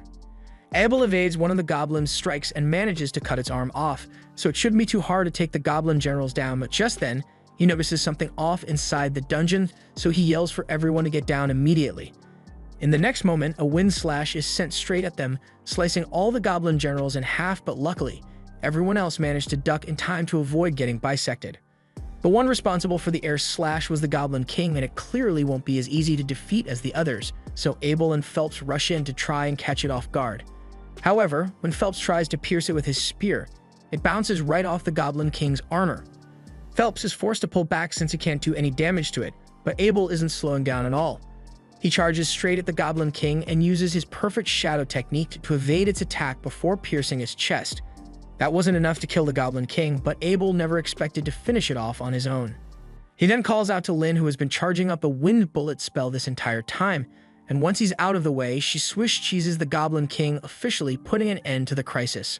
Everyone heads back to the guild to celebrate their victory, and by the time Rayo returns, he has no idea why everyone is so happy. But while the rest of the guild members get to party, the guild master is buried elbow deep in paperwork because he still needs to send out the reports on the tidal bore and process all the payouts for the adventurers who helped deal with it. And on top of all that, researchers from the royal capital are bound to show up sooner or later asking to collect data on the tidal bore, so he's going to have to deal with them too. Meanwhile, at the party, Abel has just finished explaining everything that happened with the tidal bore while he was in the library when Abel's friends show up. Lynn has been meaning to ask Rio in person for a while now, so she tells him she wants to know if he can really create thick ice walls at a distance. Rio confirms it, and to be exact, he says he can cast spells up to a distance of around 40 meters away, but it took him a long time to get the hang of it, so it's not as easy as he makes it look. Even with that being the case, Lynn has never heard of someone being able to use magic at such a distance, so she asks Rio if it's some kind of original spell, and if so, then she wants to know what incantation he uses to cast it. Rio says he'd be glad to show her later, but as for the incantation, he kind of just makes it up on the spot, so she can use wherever she wants. Just then, Nils points out that most of the food is already gone, so if Rio doesn't hurry, he won't get anything to eat. He excuses himself to go grab some food, but Lin is still confused by what he meant when he said he just goes with the flow for incantations. Abel then informs her that Rio only uses incantations because he thinks they are cool, but he is perfectly capable of casting spells without saying a word, and that sounds even more absurd to her than the ice walls did. Early the next morning, Nils, Ito, and Amon all gather at the guild to look for a job, but they are disappointed to see the job board completely empty. Just then, Rio happens to walk by and he asks what the three of them are doing since they usually be out working by now. Unfortunately, after the title board yesterday, the dungeon was closed down for inspections, so they won't be able to go there for a while. They were hoping to find a resource gathering job to get by in the meantime, but with all the items that were dropped during the title board, there isn't much demand for resource gathering. Their problems aside, they ask Rio what he's doing, so he tells them he is actually looking for some magic copper ore because he needs it to begin practicing alchemy. Ito recalls hearing that magic copper ore is super expensive, and Rio tells him he's right since the last store he went to told him it would cost 50 gold pieces for a single copper piece. The money isn't really of much significance to Rio since he's loaded, but he wants to help his friends out, so he asks them if they'd be interested in gathering some magic copper ore for him. He says he's willing to pay them 4 gold coins each regardless of whether they find any copper ore or not, and if they do find some, he will buy it off them for 25 gold coins. All three of them are stunned because that's more money than they've ever made in their lives, but Ito asks Rio if he's really alright with paying them so much. Rio says at the end of the day, if they find the copper, he will only have to pay them 37 gold, which is a lot cheaper than the 50 gold he'd have to pay to get the copper in town. So it's a good deal for him as well. Since they confirm that Rio is serious about the deal, the three of them rush off to begin their search, but once they are gone, Rio hears a commotion outside, so he goes to take a look. Downstairs, he sees Dan arguing with a group of knights who are pretty much trying to kidnap a girl in broad daylight. The girl clearly doesn't want to go with them, so when they try dragging her away, Don steps in and pushes the knight to loosen his grip on the girl. She is now free, but they have bigger issues to worry about because the knights still outnumber Dan 4-1, and they have swords, so there's no way he can win this fight. Knight's group leader prepares to teach Dan a lesson for daring to oppose a knight, but for some reason, as soon as he takes a step, he trips and falls to the ground. Everyone there is really confused since there's clearly nothing near the knight's feet, but the knight doesn't want to accept the embarrassment of admitting that he tripped over his own feet, so he accuses Dan of doing something to him. However, as he is trying to get back to his feet, he trips yet again. Shortly after, Phelps shows up and he is appalled by the actions of these so-called knights. At first, the knights try to threaten him since they technically have more power within the city than adventurers do, but their intimidation tactics don't work on Phelps because while he may be an adventurer, he is also a nobleman. His full name is Phelps Heinlein, and as soon as the knights hear that Phelps is from the Heinlein family, they realize they've messed up. Phelps's father, Alexis Heinlein, was the former Royal Knights captain, meaning the Heinlein family has a lot of authority over the knights, and Phelps could probably get them fired on a whim if he wanted to. And if he were around while they were trying to kidnap the girl, he probably wouldn't think twice about ending them, but right now, all he knows is that they were about to gang up on Dan, so he yells at them for being a disgrace to knighthood and says they should get lost before he changes his mind about letting them go. Once the knights are gone, Phelps looks up at Rio because he notices what he did earlier. He had already heard that Rio's magic was extraordinary from Abel, but seeing it for himself was still amazing because he has never witnessed anyone use magic at such a distance or with such accuracy. Of course, he doesn't plan to tell anyone that Rio was the one who made those royal knights slip since that would be a hassle for Rio to deal with, but he really appreciates Rio stepping in to help because he feels personally responsible for letting such rotten people become royal knights. Later that night, Rio is having lunch at the tavern when Abel happens to show up. It's rare for him to be out without the rest of his party, so Rio immediately assumes that Abel must be going to the red light district after this. Abel panics and tells Rio to stop talking before people overhear him, and with Rio's expert deductive skills, he surmises that since Abel doesn't want people thinking he's the kind of person to go to the pleasure district, he must have his eyes on someone. At first he thought it might be Lin, but Abel tells him he's wrong because Lin already has a crush on Warren. With that being the case, Rio concludes that Abel must have a crush on Ria, and gets even more panicked trying to deny it, but that pretty much confirms Rio's suspicion. Abel's crush aside, Rio asks him what he's really doing out by himself tonight, and technically he is going to the pleasure district, but not for the usual reasons, and since Rio is here, he could really use his help. One of the dungeon investigators who was dispatched to Loon is an old friend of Abel's, and he was assigned royal knights to act as his guards while he's in town. Unfortunately, those guards are the same ones who Rio spotted earlier, and there have been many reports of them committing heinous crimes using their positions as knights. Abel heard that they were in the pleasure district tonight, and they are bound to cause trouble at some point, so he wants to stop them before anyone gets hurt. As they are walking, Rio happens to notice two adventurers talking, but he has met every single adventurer in town by this point, and he doesn't recognize those two. Abel tells him that it's not uncommon for adventurers to travel to Loon to explore the dungeon, but the dungeon is closed right now, so it does seem suspicious, especially since the adventurers are dressed in all black and walk away as soon as they realize Rio and Abel are watching them. A little while later, Rio and Abel intentionally walk down a dark alley, and within moments they are ambushed by those shady adventurers. But Rio already saw this coming, so he knocks all of them out by dropping ice on their heads. To be honest, that was a lot easier than he thought it would be, but they still don't know what these guys were up to, so they are going to have to hand them over to the guards for interrogation. Meanwhile, elsewhere in the Pleasure District, Phelps is walking by himself when those knights sneak up behind him. Their leader still feels embarrassed about Phelps getting in his way earlier, so he and the others plan to kill him tonight. But just as they are about to draw their swords, they all realize they can't move for some reason.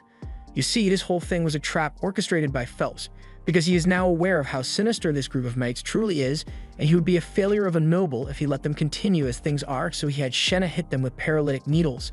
And with them stuck in place, he calls upon her fire magic, reducing their bodies to ash until not a trace remains. The next morning, the research team from the capital arrives in town, and just as the guild master had predicted, they immediately cause trouble for everyone by claiming today's entire food provision for their investigation. On top of that, Clive is also demanding that Hugh reopen the dungeon and give him some adventurers for protection while they investigate. Hugh tells Clive he is being unreasonable because they don't know what state the dungeon is in right now, and it could be really dangerous, but Clive reminds him that he has been given full authority over the investigation, so Hugh has to do whatever he tells him. The advisor, Arthur, apologizes to Hugh for Clive's behavior and promises to replace the supplies that were taken from the town, which Hugh greatly appreciates, but Clive still refuses to give up reopening the dungeon to go in. Hugh eventually concedes and says he is willing to open the dungeon for Clive, but he makes it clear that if anything goes wrong, neither Hugh nor the city of Loon will be held responsible. It will all fall on Clive's shoulders. He is starting to have second thoughts now that he realizes he will have to face the consequences if anything goes wrong, but he can't back down now after how much he has argued over this. He eventually agrees to Hugh's terms, but there's still a matter of finding adventurers to accompany the research team. A little while later, Rio is heading to the cafeteria when a girl comes running out and asks him if he can show her the way to the Adventurers Guild. Rio was on his way to get lunch, but since she needs help, he takes her to the guild. The girl's name is Natalie Schwarzkopf, and she's here to deliver a letter requesting the aid of Abel's party in defending the investigation team in the dungeon. Rio is surprised to hear that an investigation team is being sent down there since the dungeon is closed, but Abel is sure someone must have pulled some strings to force Hugh to reopen it. The reason the dungeon was closed in the first place was because decades ago, after a tidal bore, an A-rank party was sent down to investigate, but none of them ever returned. Even her leader, who was practically an S-rank superhuman, was never seen again, and if whatever was down there was enough to take out an S-rank, the guild didn't want to take any chances. So from then on, it became policy to close down the dungeon whenever a tidal bore occurs. Rio is intrigued by the story, but he is also pretty hungry, so he's going to have to go now. Once Rio is gone, Lynn asks if Natalie is really part of the Schwarzkopf family, since they are renowned for their legendary water magic. Natalie confirms it, so Lynn asks her if she has ever heard of magic that allows a mage to create an ice wall at a distance. Natalie says she's not sure something like that is even possible, so Abel tells her that as hard as it may be to believe, Rio is actually capable of creating an ice wall 40 meters away, and on that note, he wants to warn everyone here that under no circumstances are they to pick a fight with Rio. And if they do find themselves up against him, they should just give up and surrender because there's no way they'd be able to beat him even if they all fought him at once. He also tells Natalie that if she ever needs help and she can't find any of them, then she should go to Rio for help. 3 days go by and Rio's friends finally get back from their mission, and they manage to gather 2 magic copper ores, so Rio pays them 90 gold coins in total, and they are really thankful because they won't have to work for a while with this much money. Meanwhile, down in the dungeon, the investigation team has already made it all the way to the 7th floor, but strangely, they haven't seen a single monster yet, so they continue heading deeper. Eventually, they happen to stumble upon a black square in the side of the wall, and none of them have any idea what it is since they've never seen anything like it before, but Clive is ecstatic since this is a prime anomaly for analysis. He He immediately orders everyone to set up the measuring equipment so they can send data back up to the surface, and once they do, the analysis team, including Natalie, will begin scrutinizing the data to identify the anomaly. However, as soon as Clive's research team sticks the mana density gauge through the gate, everyone there is instantly teleported away, and the surface team loses contact with them. By the time they realize what's going on, they find themselves in the middle of a grassy plain, and thankfully, none of them seem to be injured, but they have no idea where they are, and they can't see Clive or his research team anywhere. Elsewhere in the fields, Clive had his team begin gathering data on their surroundings as soon as they can, because if his hypothesis is correct, then the gate must have teleported them all to a new location. That means there is a very real risk of being attacked, so everyone needs to be on their guard, but Clive is actually glad that this happened since it will give him greater insight into the theory that the monsters from the tidal bore originated from the 38th floor. And as the one who discovered the teleportation gate, is sure to get a promotion to the head of the department once they get back to the surface. But that's only if they make it out alive, because the creatures down here don't seem like they're going to be friendly. Back on the surface, Natalie and the others on the research team are still trying to figure out what happened to the adventurers when the locator suddenly turns back on. It only transmits a signal for a moment, so it's not enough to communicate, but based on the information they got, it looks like the expedition team somehow ended up on the 40th floor of the dungeon. But that makes no sense since they were on the 10th floor a moment ago. Just then, a man named Christopher walks into the tent, and he introduces himself as one of the researchers from the College of Magic who came to participate in this investigation. He understands that he and Natalie's research team are technically rivals, but he says he needs to know if anything strange has happened in the dungeon, so he would appreciate it if they could tell him what they know about it. Natalie and the rest of the research team are a little hesitant to reveal such sensitive information, so Christopher explains that a little while ago he was entering the dungeon with the adventurers designated for the second research expedition. But just as he was about to cross the threshold into the dungeon, everyone in front of him vanished, which is why he is desperate to find out what happened to them. Hearing Christopher's testimony confirms that the adventurers down in the dungeon really were teleported away, and that explains how that ended up on the 40th floor, but doesn't make the situation any better.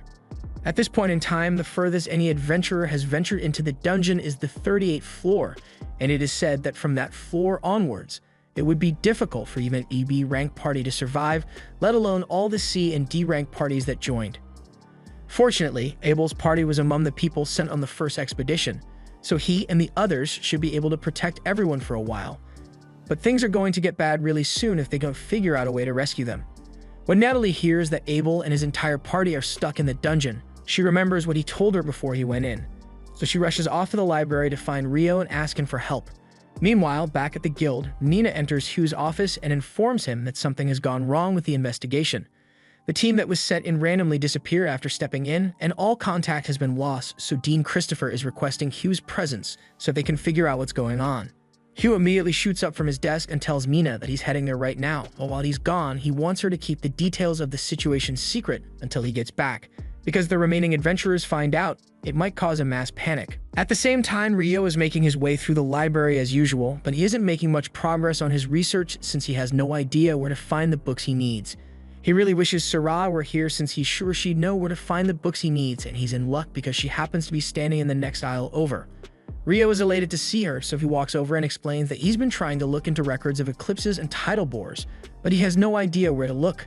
Sarah says she'd be happy to help since she knows exactly where those records are. Personally, she thinks there's a connection between the eclipses and the tidal bores, because before the tidal bore occurred, there was an eclipse 2 days prior, and historically, the same pattern has repeated itself over and over. With that said, it took a ton of research for her to make that connection, so she wants to know why Rio is suddenly so interested in the topic. However, Rio can't exactly tell her that he fought a demon in the middle of town during the last eclipse, so he changes the subject and asks Sarah if she knows why magic stones change color. She knows Rio is hiding something, but she decides to let it go for now and explains that the color of a magic stone changes depending on how long the monster has lived. Rio already knew that, and that's part of the reason he's so interested in the tidal bore, because according to the reports, all the magic stones obtained from the tidal bore monsters were clear. Right now, people assume monsters come up from the lower levels during a tidal bore, but the clear magic stones indicate that all those monsters had only recently spawned in. Ria recalls that the records of all the other tidal bores reported the same clear magic stone phenomenon, and Rio is surprised because he didn't think such detailed records would be available here. Sarah tells him that the records are actually in pretty bad shape and they're all on parchment, so even the librarian don't know about them, but she knows exactly where they are, so she can show him if he'd like. Meanwhile, on the investigation team's end, they still haven't been able to figure out where they are, and considering the fact that they were teleported here, they aren't sure if they are even within the dungeon anymore at this point. Arthur asks the researchers if they've gotten any of their tools working again, and he is told that the transmitter is back online, so the surface team should be able to locate them now. The others think that means someone will come to rescue them, but Arthur isn't so sure about that. Abel asks him if there's something he's worried about, so Arthur explains that the air here just feels strange. If you had to describe it, it's similar to the feeling you get when you're inside the Sanctuary Square spell, and that spell is the ultimate defense, so it can deflect all magical and physical attacks. If this area is similar to that, then that means they've been trapped inside some kind of barrier to cut them off from the outside world. Abel is starting to understand the gravity of the situation, so he asks Lynn to use her probe spell to search the area for anything of note. Lynn does so, and her wind magic detects a large group of people around 500 meters away. To be exact, it's roughly 100 humans, but there are around a dozen life forms there that she doesn't recognize. That's certainly strange, but right now it's their only lead, so they start heading in the direction of the group. Meanwhile, back on the surface, Hugh has just been informed that the investigation team was teleported down to the 40th floor, and Hugh can't believe how unlucky this is because even if he were to gather every single adventurer in town for a rescue mission, they'd never be able to make it down that far. On top of that, they still aren't sure what caused the teleportation in the first place, so Christopher says it would be too risky to send anyone down there as things are now. They are just going to have to wait and pray that the investigation team is safe, but when we take a look at the team, they are anything but safe. Hellfire is raining down on Clive's research team, and while some of the mages were able to put up shields in time to defend themselves, many weren't so lucky. Clive is having a hard time understanding how things turned out like this, but he is certain about one thing. Those creatures that are attacking them match the description of the demons Clive read about once, and if they are truly as terrifying as the records mention, then they are screwed. A group of adventurers charge ahead to try and catch the demons off guard, but they are all slashed to pieces within seconds, and those who manage to survive end up getting burnt to ash. Abel's group soon arrives at the scene, and they are horrified by what they are witnessing because this is a bloody massacre. Rhea takes one look at the monsters and realizes that they are demons, so she warns everyone that according to records, demons are the enemies of gods and angels, and they are far stronger than any regular human, so defeating one is no small feat. They all have questions about why demons would be in a place like this, but Arthur says they can think about it later because right now, they need to save Clive's team. He orders all the mages to get ready for a pincer attack, so just as Clive and his men are about to be overwhelmed, a barrage of magic javelins pierce the three demons attacking them. The mages are spamming every ranged attack they know at the demons, and the sheer number of spells seems to break through their defenses, but there are still a lot of demons left, so Arthur orders everyone to get ready to launch another barrage. The demons try to counterattack with their fireballs, but the mages already had a shield prepared, so they are about to launch their attack without interruption. With the way things are going, Arthur thinks it'd be possible to win if they could keep up this pace, but the mages have limited mana to work with, so they'll likely run out of mana before all the demons are defeated. When that happens, Abel and the others are going to have to take over, so he unsheaths his sword, and as he looks out onto the battlefield, he spots one demon that looks particularly menacing. He tells his team to charge in single file behind Warren, and as they make their way across the field, he shields them from all of flames. Once they are close enough, Abel begins cutting down the demons, and Lynn and Rhea start firing off spells to pierce them. They manage to take out most of the demons like this, but Lynn eventually collapses from mana exhaustion. Rhea doesn't have much mana to work with either, so Abel is on his own now. There are 6 demons left, but Rhea warns him that the boss over there is most likely a demon prince. A demon prince is the immature form of a demon lord, and there is no record of anyone aside from Akiro managing to defeat one. That isn't very encouraging, but Abel decides to go in anyway because he doesn't have much of a choice. These guys are definitely scary, but the terror he's feeling right now isn't as bad as the time he faced the griffin, so he can at least give it a shot. He manages to cut down 2 of the demons in one go, but that gets the demon prince's attention, so it fires an energy blast at Rhea and Lynn, forcing Warren to jump in to save them and knocking all 3 away. Now it's just Abel and the demon prince left on the battlefield, and for a moment, Abel tries to convince himself that he can win a one-on-one against the demon prince, but that hope is immediately dashed when the demon prince flash steps in front of him and knocks his sword away. Abel remains calm and keeps his sword up, but internally, he knows there's no way he's winning this fight with such a huge gap in strength and speed. Just then, Clive hits the demon prince with a powerful spell from across the field, but it does almost nothing against it, and now the rest of the demons are targeting Clive's group, so his shield is destroyed and his group is left to be consumed by the flames. The situation is only going to get worse from here, so Abel decides to go all in and uses his zero-turn skill as the demon prince charges at him. This skill allows him to deflect the demon prince's sword and then make a 0-point turn to aim for its neck, but somehow the demon prince was able to see it coming, so it dodges his strike and smacks him away.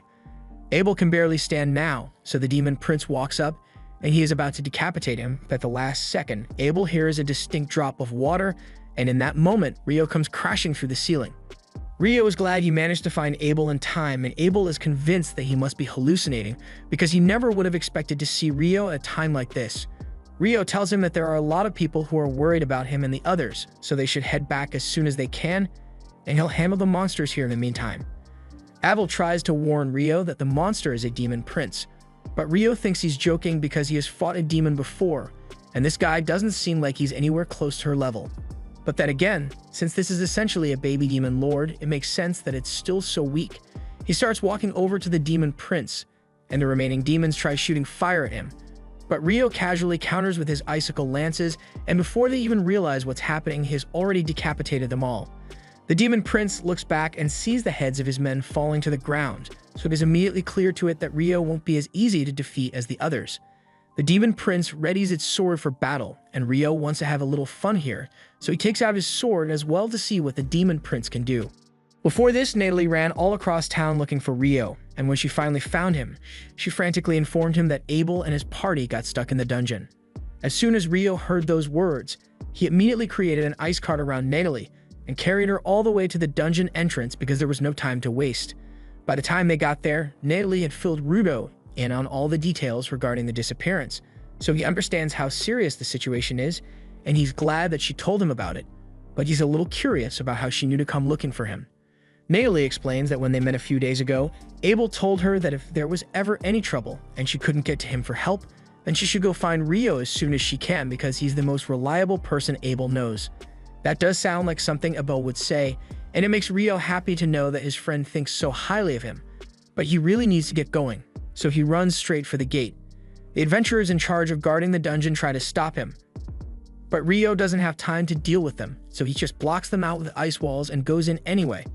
Once he was inside, he recalled that Natalie said the signal came from the 40th floor, but he didn't have time to go down the normal route, so he used his water jets to cut through the ground, and that's pretty much how he ended up here. The demon prince makes the first move and charges into attack, but its movement speed is way too slow to outpace Rio, so he calmly sidesteps the demon prince's attack and slices its head off in one swift motion. Abel and the others can't believe Rio was able to take the demon prince down so quickly, but it turns out that the fight isn't over yet. The demon prince picks his head off the ground and reattaches it to his body, which must be really embarrassing for it considering the fact that it's fighting a mere human. Rio can't deny that the ability to regenerate will be troublesome to deal with, but it shouldn't be too hard since there's nothing the demon lord can do to harm him. In fact, just to assert dominance, Rio creates over 200 abrasive jets around the demon prince, and before it could even grasp just how screwed it was, Rio had already shredded the demon prince's body to dust, and there's no way it's regenerating from that. The battle is now officially over, so Abel thanks Rio for his help, but Rio says words are cheap, so if Abel really wants to thank him, then he's paying for dinner tonight. Arthur introduces himself as an advisor from the Bureau of Royal Magicians, says he is incredibly grateful for what Rio has done because without him, they most certainly would have died here. But Rio says there's really no need to thank him because he would never hesitate to help people in trouble. If anything, he wishes he could have gotten here sooner, because then there would have been far fewer casualties.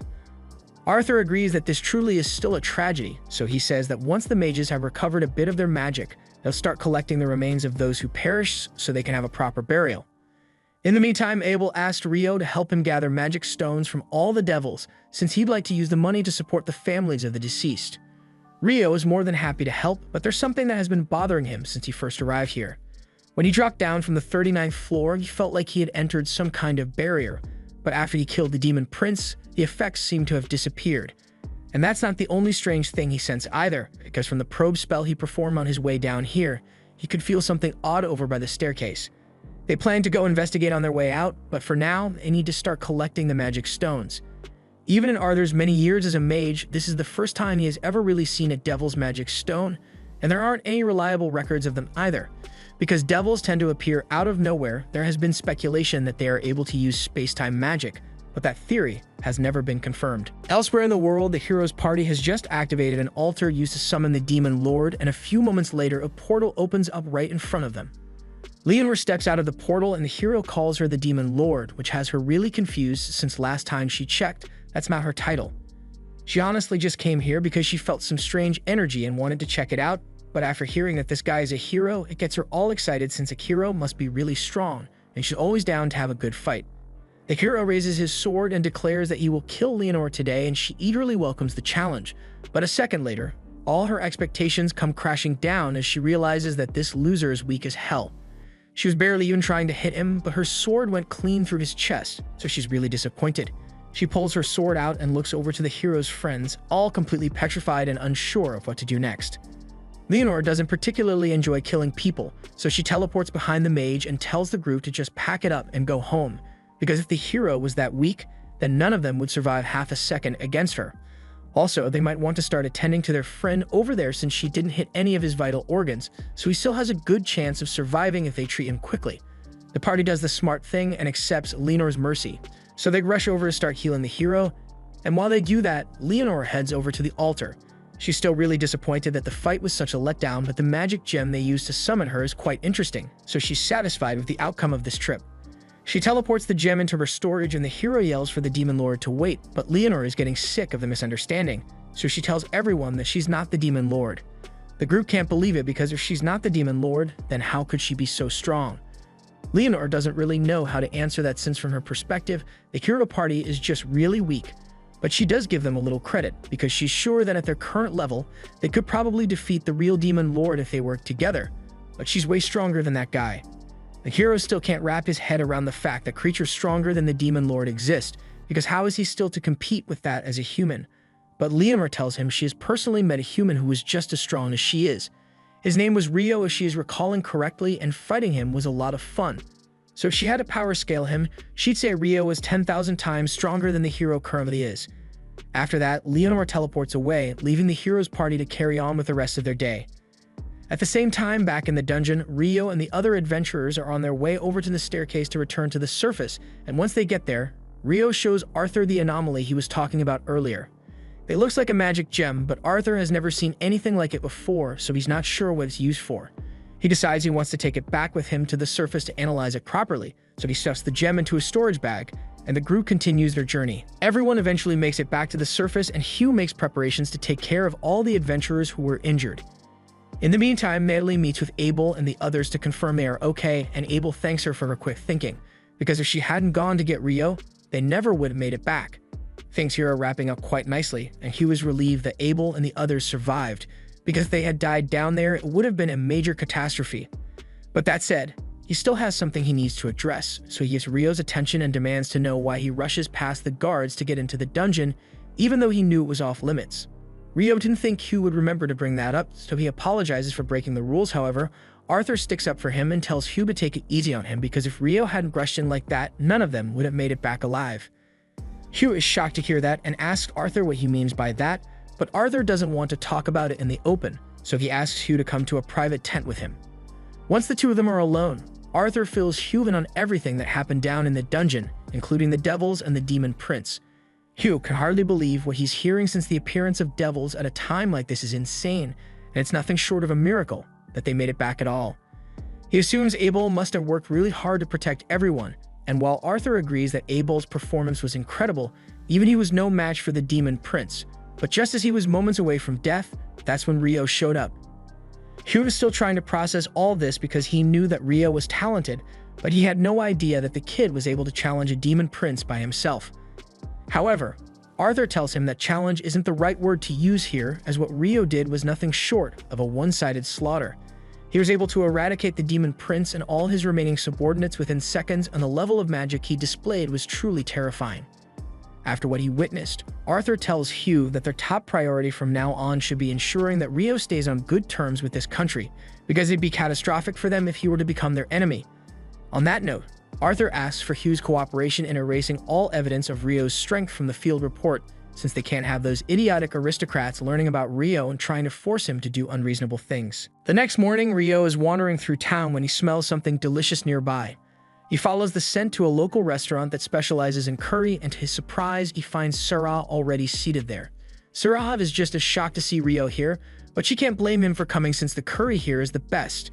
The two place their orders, and since they finally have a chance to chat, Sarah asks Rio where he lives. Rio explains that he's currently staying at the guild dorms, and she's surprised to hear that since only rookies live there, but Rio is still technically a rookie. He just happened to be promoted to D rank when he registered as an adventurer. Sarah is impressed since it's rare for people to get instant promotions, but she can tell that Rio is stronger than he looks, so it makes sense to her. Once the two are done with their meal, they head outside, and Rio asks Sarah if there's a reason he never sees her at the guild, even though she's an adventurer. It's kind of a long story, but basically she has a long-term contract in the royal capital, so she rarely ever needs to go to the guild. She says she's the sword instructor for the Margrave's Knight's Order, and since they are on the topic, she asks Rio if he has any plans after this, because she'd like to have a friendly match with him. A few minutes later, Rio and Sarah are in the training arena and are about to begin their battle.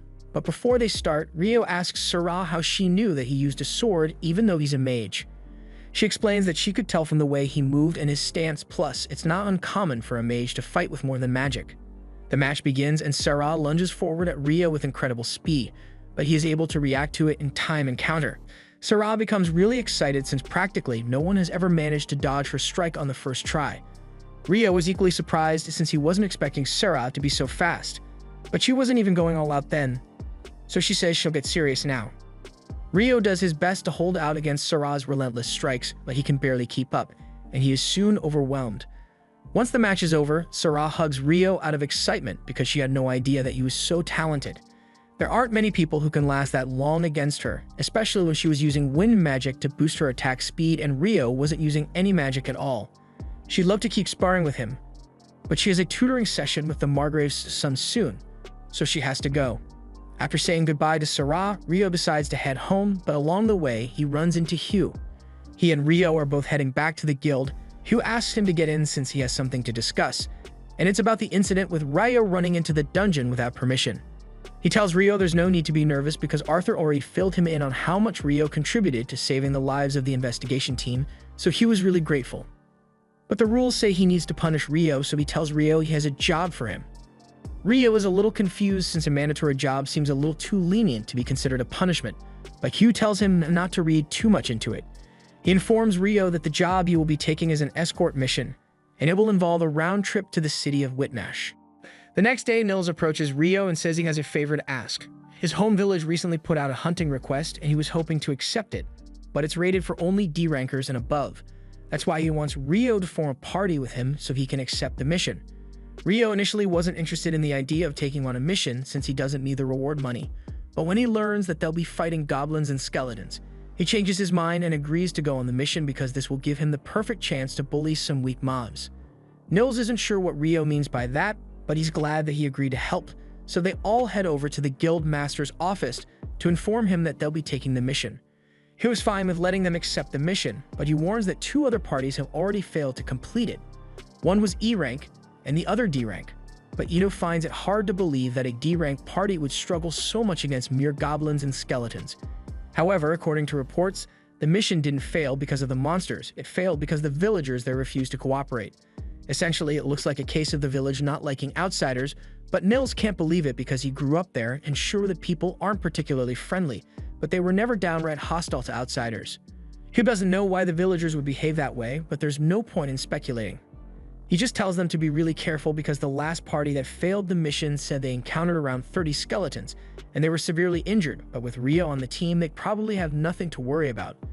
He's still got a few days before he has to go on that escort mission to Whitnash, so there's plenty of time for him to finish the mission and get back. They set out immediately after getting the guild master's permission, and after half a day of walking, the group got to Nils' hometown Kailati. As soon as they arrived, the locals welcomed Nils back with warm smiles, which comes as a shock to Rio since he was convinced that Nils became an adventurer because he got banished from his village for something. Nils can't believe Rio would think so little of him, granted he did cause his fair share of trouble back in the day, but he doesn't want to talk about it. He leads everyone into the village so they can all talk to the mayor about the mission, and before long, they arrive in his house. Nils heads in first, and Bulin is elated to see him because it has been a year since he left the village. He then notices the others standing by the door, so Nils introduces them as his party members, and they all sit down to discuss the mission at hand. Bulin is a little relieved that Nils and his party will be the ones handling the job now, since he already understands the customs of this village. But on that note, Nils asks if it's true that the village was uncooperative with the last group of adventurers that was sent here. Bulin says he will explain what happened, so he tells them that a while ago, skeletons began appearing at the edge of the eastern woods. At first it was just a few at a time, but soon enough, the forest was crawling with them, so Bulin decided to put in a request to have them hunted. The first party that got here set out to take care of the skeleton problem, but unfortunately, they ended up taking the fight somewhere they shouldn't have. Nils freaks out upon hearing this and asks if they took the fight deep into the eastern forest because he'd understand the villagers becoming hostile if something like that were to happen. Bulin admits that getting mad at the adventurers over it might have been a little unreasonable, since they were in the middle of a life-or-death fight when it happened, but everyone here was very uneasy about the fact that blood was spilled in that part of the forest. Nils realizes the others must have no idea what he and Bulin are talking about, so he explains that it involves one of their village's biggest secrets, and unfortunately, he can't fill them in on all the details without first getting permission from the village elders, so he asks them to be patient and wait for him to meet with them. In the meantime, the others are invited to rest at Nils' house with his siblings, and when they are there, they start talking to his brother Niloy.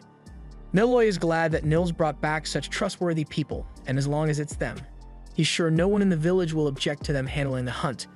The last group that came here completely ignored the village's traditions and stormed into the woods without listening to them, which is why none of the villagers were willing to help those guys, but Rio and the others are different. Just then, Nils returns from the council meeting, and long story short, they got permission to begin the hunt, so Nils suggests they should start by looking for goblins during the day, and after that, they'll deal with the skeleton. He also got permission to fill the others in on the village secret, but he needs them to promise that they'll keep their lips sealed regarding what they are about to hear. The others all agree to keep the secret, so Nils tells them that there are two special things about this village. One is the fact that they have a guardian beast in the eastern forest, and hearing this has everyone stunned because they had no idea that this village was under the protection of a guardian beast. Rio is particularly amazed because the guardian beast sounds like it'd be really powerful. He's even silently hoping that the beast turns evil for some reason, so he'll have an excuse to fight it. But when the others notice him lost in thought, he plays it off and changes the subject. He asks Nils what the other special thing about this village is, so Nils tells him it's the shrine, but the village elder said she wants to explain the details to them in person, so they'll have to wait till tomorrow. The next morning, the group heads out to the forest, and Bulin shows them the last place the goblins were spotted. Normally, a few goblins wouldn't be that much of an issue, but the village children usually play around here, and we all know what goblins do to children. Just then, Rio senses a group of goblins heading in this direction, so he warns everyone to get ready for a fight. There are around 10 in the group, so Nils suggests they should kill all but one so the survivor can lead them back to the nest. Rio agrees with the plan, so they all get into their hiding spots and wait for the goblin squad so they can ambush them. Once the goblins are close enough, Rio casts his Icebind spell on them, and looking at it from the goblin's perspective, this shit must have been terrifying. One minute you're walking through the forest with your homies, and the next you see Gob Jr. turn into a block of ice and get his head blown off a moment later. The last surviving goblin runs out of there as fast as it can, and Rio and the others chase after it until they eventually locate the goblin nest. The goblin is busy frantically explaining that its entire team just turned into ice for some reason, but a moment later is frozen solid as well. The remaining goblins then notice Rio and the others, and after hearing what they did to the patrol squad, these guys want nothing to do with them, so they start running away.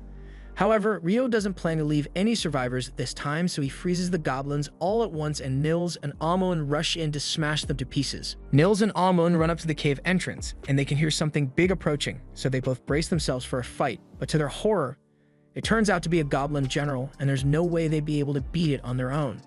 But fortunately, they aren't on their own. So Rio uses a stronger version of Icebind to pull the goblin down to the ground, and then he asks Nils to finish it off.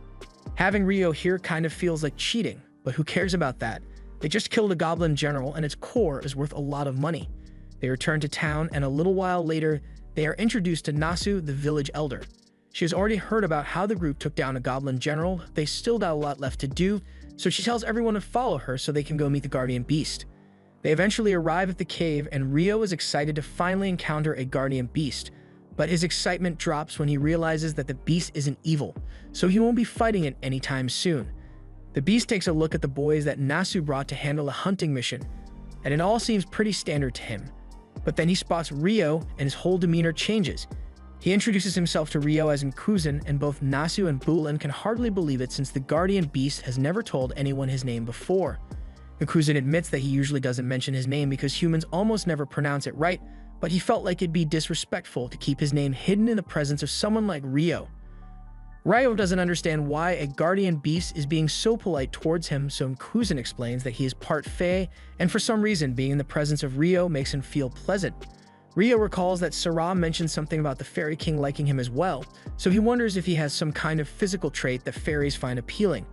For now, Rio thanks Nkuzan for the compliment, but Nkuzan says he should be the one thanking him, because meeting Rio makes him feel like he could live another 1,000 years without issue. Now, regarding the hunting mission that they were entrusted with, Nkuzan tells the group that there are around 30 skeletons around the shrine, and there's a really big one inside, but he's been using his power to keep it sealed for the time being. So once they've successfully defeated all the skeletons outside the shrine, then Nkuzan will release it so they can finish the job. The group immediately heads over to the shrine, and Ito wastes no time using light magic to exorcise the skeleton out front, but now they have to deal with the one in there. They open the doors, and to their surprise, they come face to face with an arch skeleton being held within the shrine, and Nkuzan wasn't joking about this thing being big. Rio uses his magic to create ice hammers for Amon and Nils, and he then gives Nkuzan the signal to release the skeleton. Soon after, it comes charging out at them, so Rio creates a sheet of ice on the ground to make it fall over so Nils and Amon can attack. The skeleton quickly realizes that it is outmatched, so it tries crawling away, but the ice Rio created was specifically made to be as slippery as possible, so it's not going to get very far. It soon falls to the ground again after slipping on the ice, so Nils takes the opportunity and aims straight for its neck, snapping it clean in half. After that, they all head inside to check out the shrine, and Nasu is excited because this is the first time she's ever actually been in here. Upon entry, they find a statue of the Earth Mother Goddess, but strangely, the jewel embedded in it is cracked. Nasu immediately realizes what must have happened since this jewel was meant to be brilliant and shiny, but something clearly went wrong. She recalls that a while ago, Nkuzan mentioned something about sensing some strange energy in the area, so this shrine must have been the source of it. That energy is probably also the reason for all the recent monsters spawning out of nowhere, so Nasu puts a proper seal on the shrine to prevent this kind of thing from happening again. Now that their mission has been completed, Rio and the others say goodbye to the villagers and begin heading back to Loon, but along the way, Nils and Ito realize that it has almost been a year since they became adventurers, so they won't be able to stay in the guild dorms anymore. Rio and Amon still have some time before they need to find new housing, but Ito and Nils were thinking about buying a home, so they ask if the others would like to come live with them. Amon immediately accepts the offer since he enjoys living with Nils and Ito, but Rio says he will have to think about it because he has a few things he needs to consider first. Meanwhile, back in Loon, Hugh was asking Abel to fill in for him as a representative at the Whitnash Open Port Festival. Normally, he would have asked Phelps to do it, but he's busy with his other duties at the moment, so Abel is the only other option. Meanwhile, over in the Empire, it has just been confirmed that the commander of the Mage Order will be attending the Whitnash Festival as well, and her subordinate, the Inferno Magician, will be coming as well. This was the end of episode 9. Subscribe to not miss the next part.